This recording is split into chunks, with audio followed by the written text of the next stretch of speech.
现在咱们乡镇也多的是土房，有，现在你看它这个危房改造全部是你看红瓦房，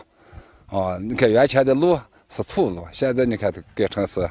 这硬化路，公交也通上了，各家各户的动力电全部通上着呢。我一个月收入也3000多块钱呢，还可以照顾家里的老人跟小孩，我觉得挺好的。从上给我们走对路子，我们就没开铺子，就我们工商好好干，也赚上票子了，日子一天一天比好起来了。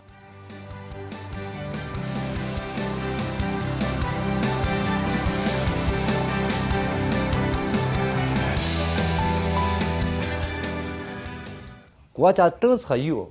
只要你是，一步一步往前干，以后的日子一步一步的会更加好。